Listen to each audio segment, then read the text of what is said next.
നമസ്കാരം. ആദ്യ വാർത്തയിലേക്ക് സ്വാഗതം. ആദ്യം ഈ മണിക്കൂറിലെ പ്രധാന വാർത്തകൾ. മറ്റു വാർത്തകളിലേക്ക്. മീനല്ലേ, സൂക്ഷിച്ചു കഴിക്കണം.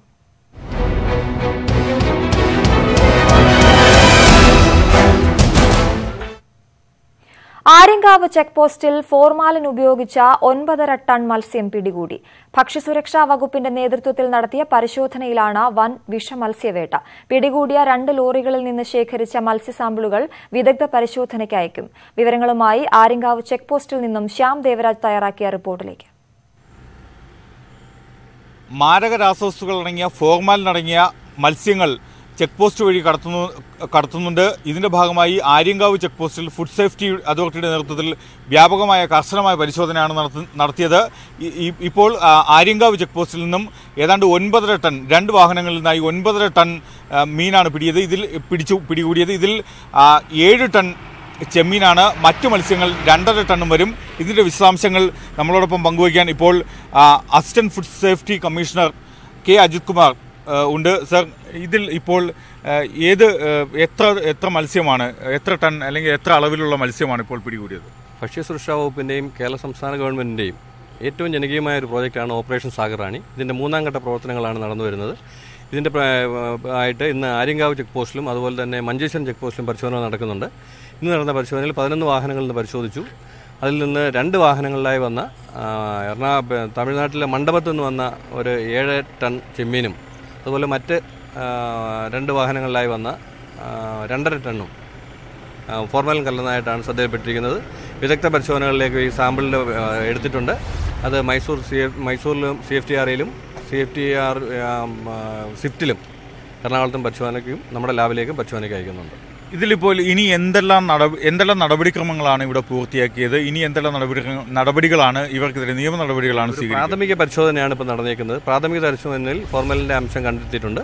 വിദഗ്ധ പരിശോധനയ്ക്ക് വേണ്ടിയാണ് ഈ സാമ്പിൾ സ്റ്റാറ്റ്യൂട്ടറി ആയിട്ട് സാമ്പിൾ എടുത്തിട്ടുണ്ട്. അത് വിദഗ്ധ പരിശോധനയ്ക്ക് അയച്ചു കൊടുത്തിട്ടുണ്ട്. അത് കഴിഞ്ഞ ശേഷം ഭക്ഷ്യസുരക്ഷാ നിലവാര നിയമം അനുസരിച്ചുള്ള നിയമ നടപടികളുമായിട്ട് സംസ്ഥാന ഗവൺമെൻറ് മുന്നോട്ട് പോകും.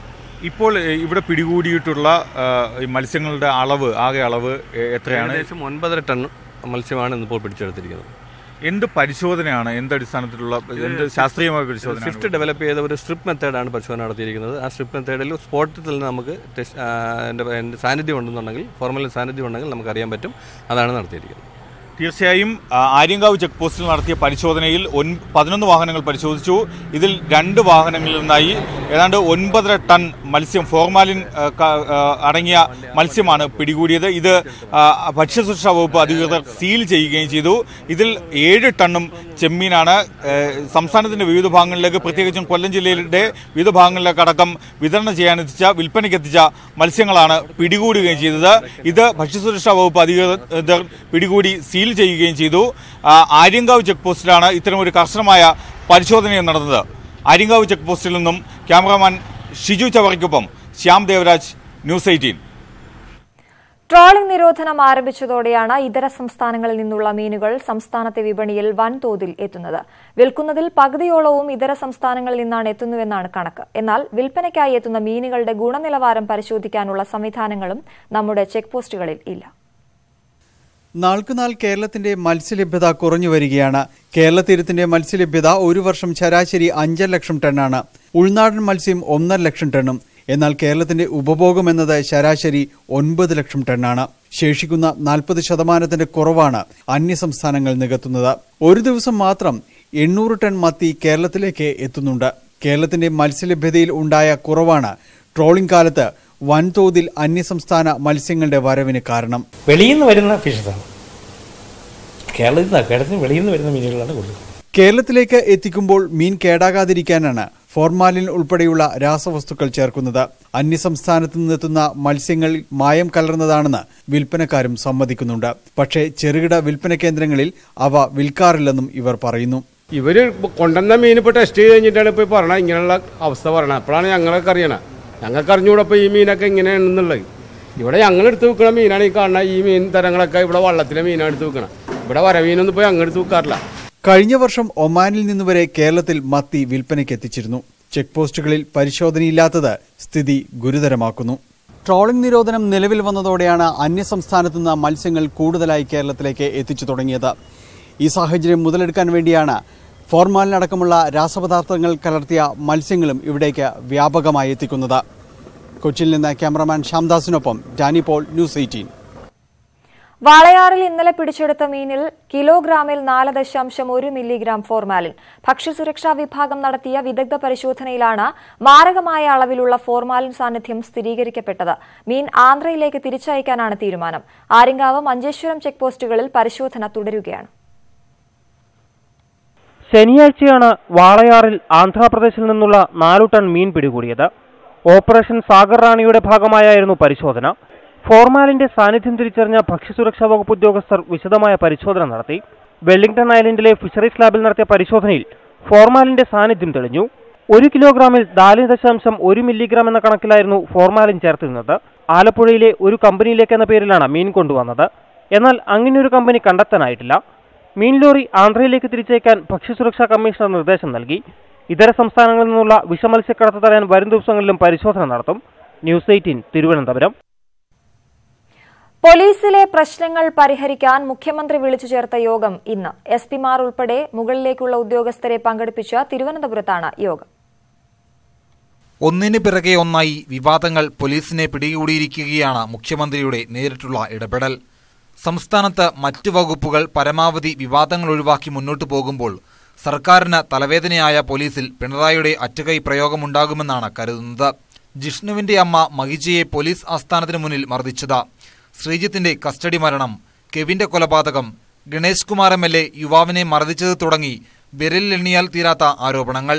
ഏറ്റവും ഒടുവിൽ ADGPയുടെ മകൾ പോലീസ് ഡ്രൈവറെ മർദ്ദിച്ചെന്ന പരാതി. ഗവാസ്കറെ തല്ലിയത് ഇപ്പോൾ എത്തി നിൽക്കുന്നത് IPS അസോസിയേഷനും പോലീസ് അസോസിയേഷനും തമ്മിലുള്ള കലാപത്തിൽ. പോലീസ് ക്ലാസ് എടുക്കാൻ വന്ന മുൻ DGPക്ക് വാട്സാപ്പിലൂടെ സേനാംഗങ്ങൾ നടത്തിയ തെറിവിളി ചേരുതിരിവിന്റെ ആഴം വ്യക്തമാക്കുന്നു. പോലീസിൽ രാഷ്ട്രീയ അതിപ്രസരമെന്ന ഇന്റലിജൻസ് റിപ്പോർട്ട് തൊടുത്തുവിട്ട വിവാദം ഇതിനു പുറമെ. സേന 2 തട്ടിലാകുന്നതിന്റെ അപകടം സർക്കാർ നന്നായി തിരിച്ചറിയുന്നുണ്ട്. ഒരു ADGPയും SP-യും ഒഴികെ ഒരു ഉന്നത ഉദ്യോഗസ്ഥൻ പോലും കൂടെയുള്ള അധികം പോലീസുകാരിൽ ഒരാളെ പോലും തിരിച്ചയച്ചിട്ടില്ല. DGPയുടെ ഉത്തരവിന് പുല്ലുവിലയില്ലാത്ത സാഹചര്യം. ഏവരും ഉറ്റുനോക്കുന്നത് യോഗത്തിൽ മുഖ്യമന്ത്രിയിൽ നിന്ന് ഉയരുന്ന വാക്കുകളാകും. ന്യൂസ് 18 തിരുവനന്തപുരം. ബില്ല് കീറിക്കളയുന്നതടക്കമുള്ള പ്രതിപക്ഷ ബഹളത്തിനിടെ നെൽവയൽ തണ്ണീർത്തട സംരക്ഷണ നിയമ ഭേദഗതി ബില്ല് നിയമസഭ പാസാക്കി. കേരളത്തിന്റെ ഭാവിയെ ഇല്ലാതാക്കുന്ന കരിനിയമമാണെന്ന് ആരോപിച്ച് പ്രതിപക്ഷം സഭ ബഹിഷ്കരിച്ചു. സമൂഹത്തിന്റെ പൊതു ആവശ്യങ്ങൾ തിരിച്ചറിയാനാവാത്ത പ്രതിപക്ഷത്തെ ഓർത്ത് സഹതപിക്കുന്നതായി മുഖ്യമന്ത്രി. നെൽവയൽ തണ്ണീർത്തട സംരക്ഷണ നിയമ ഭേദഗതി ബില്ലിനെ എതിർത്ത പ്രതിപക്ഷം സർക്കാർ ഭൂമാഫിയെ സഹായിക്കുന്നുവെന്ന് ആരോപിച്ചു. പൊതു ആവശ്യങ്ങൾക്ക് നിലനികത്താമെന്ന് ബില്ലിൽ പറയുന്നു. എന്താണ് പൊതു ആവശ്യം എന്നതിൽ വ്യക്തതയില്ല. സർക്കാർ പദ്ധതികൾക്കൊപ്പം പ്രോജക്റ്റുകൾക്കും ഇളവ് എന്ന വ്യവസ്ഥ ദുരുപയോഗം ചെയ്യാം. വിജ്ഞാപനം ചെയ്യപ്പെടാത്ത ഭൂമി എന്ന പുതിയ വിഭാഗം നിയമത്തിൽ ഉൾപ്പെടുത്തിയത് സ്വകാര്യ വ്യക്തികളെ സഹായിക്കാൻ വേണ്ടിയാണ്. ചരിത്രം എന്നെ കുറ്റക്കാരനെന്ന് വിധിക്കില്ലെന്ന ഫിദൽ കാസ്ട്രോയുടെ പുസ്തകത്തിന്റെ തലക്കെട്ടുദ്ധരിച്ച് സംസാരിച്ച പ്രതിപക്ഷ നേതാവ് ഈ രക്തത്തിൽ ഞങ്ങൾക്ക് പങ്കില്ലെന്ന് വ്യക്തമാക്കി. ഹിസ്റ്ററി വിൽ അബ്സോൾവ് മീ എന്ന കാസ്ട്രോയുടെ പ്രയോഗം ഞാനിവിടെ ഓർമ്മിപ്പിക്കുന്നു. സർ, നമ്മുടെ സംസ്ഥാനത്തിന്റെ ചരിത്രത്തിലെ ഏറ്റവും വലിയ ഒരു കരിനിയമമായി ഇത് മാറാൻ പോകുന്നു. ഈ രക്തത്തിൽ സാർ ഞങ്ങൾക്ക് പങ്കില്ല, ഞങ്ങളിത് പാസ്സാക്കില്ലെന്ന് വാക്കൗട്ട് ചെയ്യാം. മുഖ്യമന്ത്രിയുടെ മറുപടി ഇങ്ങനെ: പറയുന്ന കാര്യങ്ങൾ എത്രമാത്രം സമൂഹം സ്വീകരിക്കാൻ ഇടയില്ലാത്തതാണ് എന്ന ഉത്തമ ബോധ്യം കൊണ്ടാണ് പറഞ്ഞ ഉടനെ തടി രക്ഷപ്പെടുത്തി പോകുന്നത്. പ്രധാന വകുപ്പുകൾ അട്ടിമറിച്ചെന്നും നിയമത്തെ അരിഞ്ഞ് ഇല്ലാതാക്കിയെന്നും സഭാചരിത്രത്തിൽ റെക്കോർഡിട്ട 1 മണിക്കൂർ 32 മിനിറ്റ് ബിൽ ചർച്ചയിൽ പങ്കെടുത്ത അടൂർ പ്രകാശ് പറഞ്ഞു. ബില്ലിലെ പല വകുപ്പുകളും ഹൈക്കോടതി സ്റ്റേ ചെയ്തതെന്ന് ചൂണ്ടിക്കാട്ടി VT ബൽറാമും ഭേദഗതി മൌലിക അവകാശ ലംഘനമെന്ന് പറഞ്ഞ VD സതീശനും ചർച്ചയുടെ തുടക്കത്തിൽ തടസ്സവാദം ഉന്നയിച്ചെങ്കിലും രണ്ടും സ്പീക്കർ തള്ളി. CPIയുടെ 10 അംഗങ്ങൾ ഭേദഗതി നിർദ്ദേശിച്ചെങ്കിലും ആരും ഉറച്ചു നിന്നില്ല. VS സർക്കാരിന്റെ കാലത്ത് കൊണ്ടുവന്ന നിയമത്തിന്റെ ഭേദഗതി VS അച്യുതാനന്ദന്റെ അസാന്നിധ്യത്തിലാണ് നിയമസഭ പാസാക്കിയത്. ന്യൂസ് 18 തിരുവനന്തപുരം. ഭൂപ്രശ്നങ്ങൾ ചർച്ച ചെയ്യാൻ കേന്ദ്ര സർക്കാർ വിളിച്ച യോഗം ഇന്ന് തിരുവനന്തപുരത്ത്. കേന്ദ്ര ഗ്രാമവികസന മന്ത്രാലയമാണ് യോഗം വിളിച്ചത്. ഏകതാ പരിഷത്ത് ആഹ്വാനം ചെയ്ത ഭൂസമരങ്ങളെ തുടർന്നാണ് കേന്ദ്ര സർക്കാരിന്റെ സമവായ നീക്കം.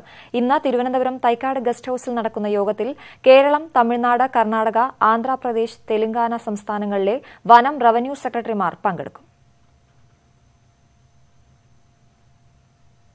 വീണ്ടും വാർത്തകളിലേക്ക്.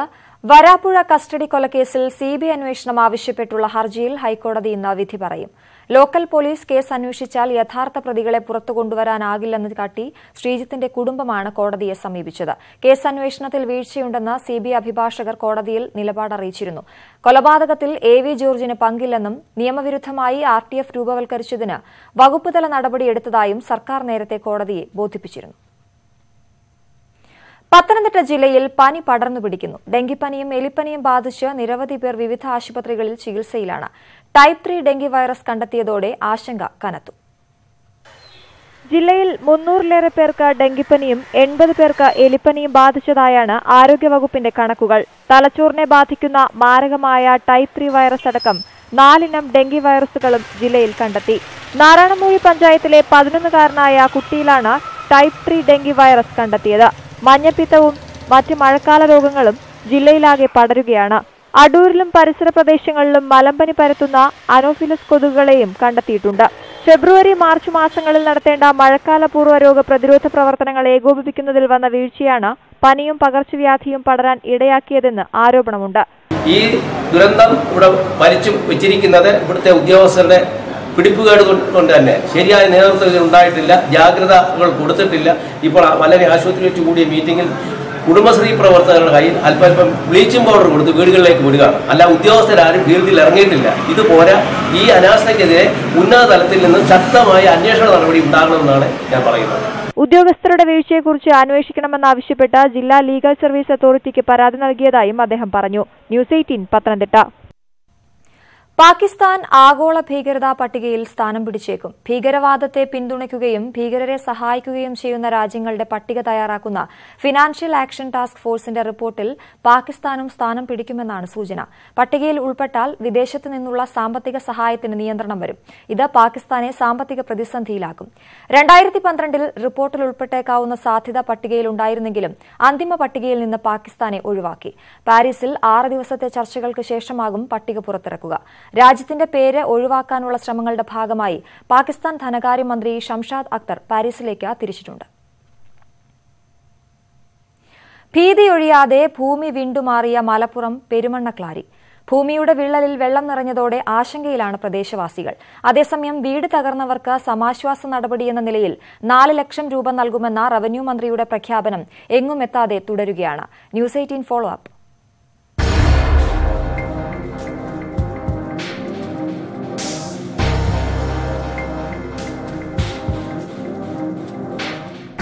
പെരുമണ്ണക്ലാരിക്കാർ കഴിയുന്നത് ഭീതിയുടെ നിഴലിലാണ്.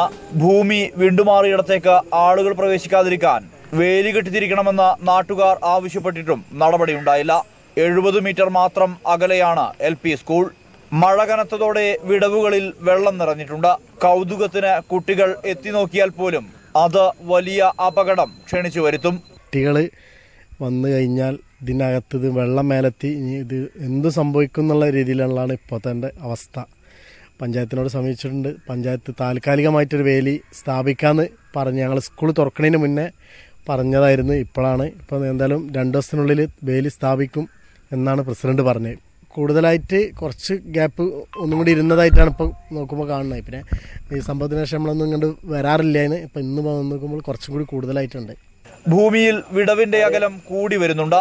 തകർച്ചാ ഭീഷണി നേരിട്ട വീട് കുറെ കൂടി ഇടിഞ്ഞു താഴ്ന്നു. ന്യൂസ് 18 വാർത്തയെ തുടർന്ന് സ്ഥലം സന്ദർശിച്ച റവന്യൂ മന്ത്രി 4 ലക്ഷം രൂപ നഷ്ടപരിഹാരം പ്രഖ്യാപിച്ചെങ്കിലും ഇത് കൈമാറാനുള്ള നടപടി ഉണ്ടായിട്ടില്ല.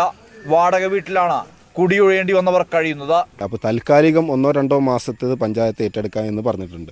അപ്പോൾ അതിനു മുമ്പ് തന്നെ ഈ സംഖ്യ കിട്ടുകയാണെങ്കിൽ ഈ മന്ത്രി ഇവിടെ നിന്നിട്ട് വാഗ്ദാനം ചെയ്ത ഈ ദുരിതാശ്വാസ നിധിയിൽ നിന്നുള്ള ഫണ്ട് കിട്ടുകയാണെന്നുണ്ടെങ്കിൽ ഇവരെ എങ്ങനെയെങ്കിലും വേറൊരു ഷെൽട്ടറിലേക്ക് മാറ്റിയിട്ട് അവിടെ എന്തെങ്കിലും ചെയ്യാൻ പറ്റുമോ എന്നുള്ളത് നമുക്ക് ആലോചിക്കാവുന്ന വിഷയങ്ങളാണുള്ളത്. വിള്ളൽ ഏറി വരുന്നതിനാൽ കൂടുതൽ ഭയപ്പാടോടെയാണ് നാട്ടുകാർ കഴിയുന്നത്. National centre for air science studies നടത്തിയ പഠനത്തിൽ കുഴലീകൃത മണ്ണൊലിപ്പെന്ന പ്രതിഭാസമാണ് ഭൂമി വിള്ളാനുള്ള കാരണമെന്ന് കണ്ടെത്തിയിരുന്നു. സുർജിത് അയ്യപ്പത്ത്, ന്യൂസ് 18 മലപ്പുറം. ആദ്യ വാർത്ത പൂർണ്ണമാകുന്നു. നമസ്കാരം.